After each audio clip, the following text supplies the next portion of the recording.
Said a good friend once when I took his glass of wine. I don't even drink wine. So very protective. Welcome to yet another thrilling episode of Music Barn. My name is Chris and today we will pick up on last week's episode on building a song from a one-track jam. So buckle up for part 2. A short recap for those who were with me during part 1. I'm not going to waste your time, so please click the time code below in the description so we can get straight into part 2. For those who stumbled upon this video and need some backstory, we recorded a one-track jam. That's recording a track with one mic in one room. You get only one take and you can do whatever the heck you want. And I'm gonna be real here, what I did was mild.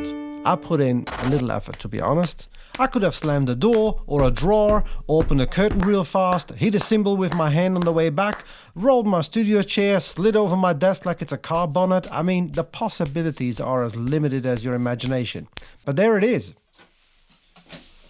And the goal is to build a song from that one take without using virtual instruments, loops or samples. No, none of that. You can only use plugins to manipulate the sound. Nothing that creates sound. After recording our one-track jam, the first thing we did was selecting the workable beats. And secondly, what parts of that selection need quantizing. So now we got all clean workable parts, we can start building this song.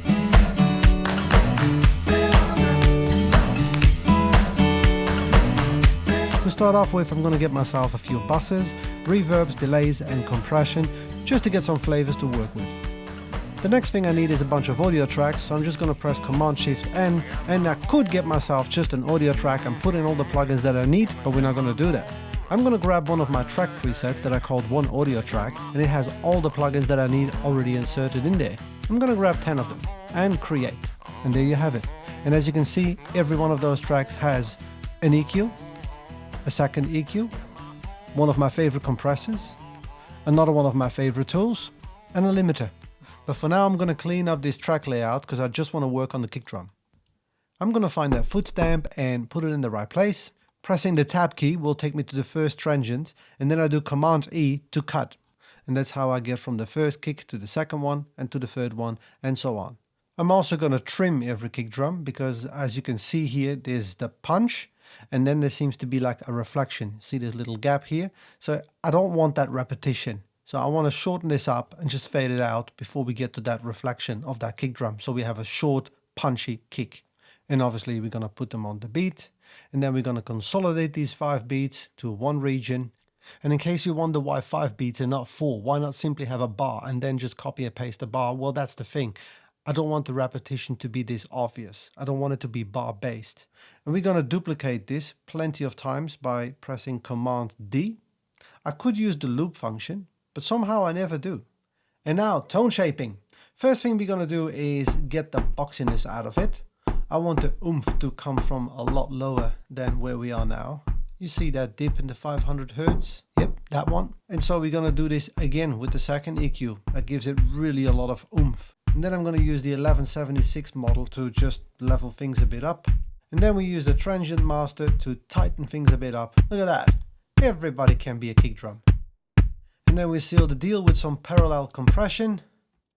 A short side note, I will do independent tutorials on some of these plugins like the F6.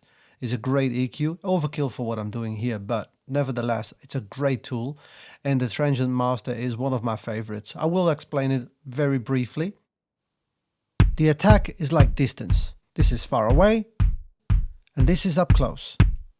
Sustain is like size. This is tight and this is big.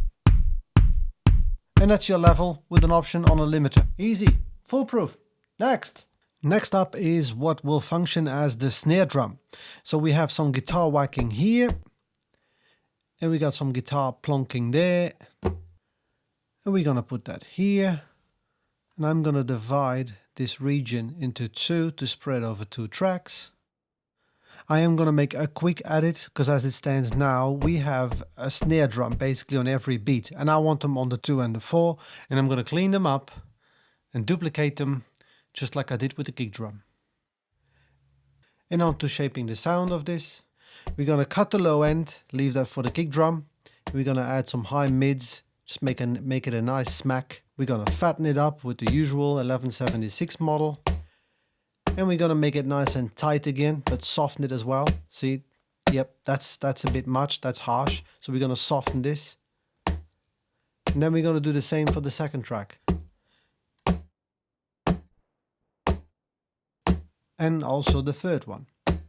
Now this one is a different whack altogether, and it has a bit of a ringtone, like just under the 400 Hertz. See that? And obviously also an octave lower than that, just under the 200. See? And with this one, I did not just want to fatten it up, I wanted to blow it up with the supercharger so it distorts, but in a nice way. And after blowing it up, we're still gonna fatten it up because we cannot have enough testosterone on this. And then my favorite tool to clean it up and soften it a bit. And that's all that. And now we're gonna play all three of them and add a gated reverb. It's an 80s thing. It's basically a reverb that is quite loud, but it's gated to keep it short, and it gives you that smack. Nice. Talking about the 80s. Oh, I love it when a plan comes together. The A-Team, how good was that? But it is coming nicely together. Next is slapping and clapping. That's what she said. Oh, behave. Anyhow, yes, let's grab this bit of knee slapping and put it in position. At this stage, I am not concerned about the arrangement of the song. I am just filling the tracks, and we'll deal with all that later. Oh, I gotta fix that little ending here. And that's 4 bars. We're gonna consolidate that again and duplicate. And here again, I'm using the same type of EQ. And there's that vocal bit again. I think I'm gonna use that. And same compressor to fatten it up. With that compressor on, there's something not right about that EQ. See there? There, that one. I need to remove that a bit. That sounds a bit more gently now. And again, using the transient master to soften and to tighten it up. There we go. See, that functions really nice with the rest of our percussive elements. And now let's deal with the claps. The claps are quite easy because we're not quantizing anything. That's the ones. Come on, get in position. Everybody in clap land.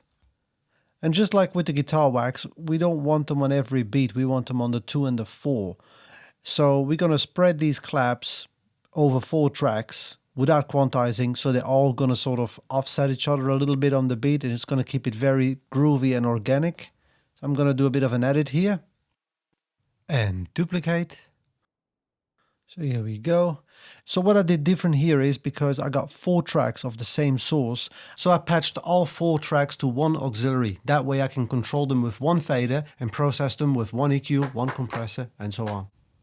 These claps are quite harsh in sound, and it doesn't help there's 4 of them, so let's soften this a bit up.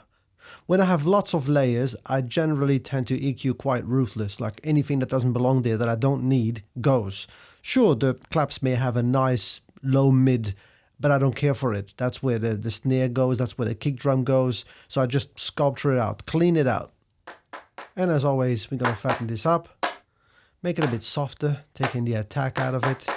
And so far I've been using this tool to tighten things up, but now I'm going to use it to make it bigger. I want a bit more room in there, and at the same time soften it just a bit more. That's nice. And then we're going to add some reverb. Oh, that's a bit much. Hold that back. And let's see how they go all together now. And that's the end of part 2. Part 3 will be even more exciting, as that is where the whole thing comes together. So stay tuned, because we will be back with more. Thanks so much for watching. If this video helped you in any way, do click that like button, subscribe for more, and put your questions in the comment section. My name is Chris, this is Music Barn, and I will catch you later!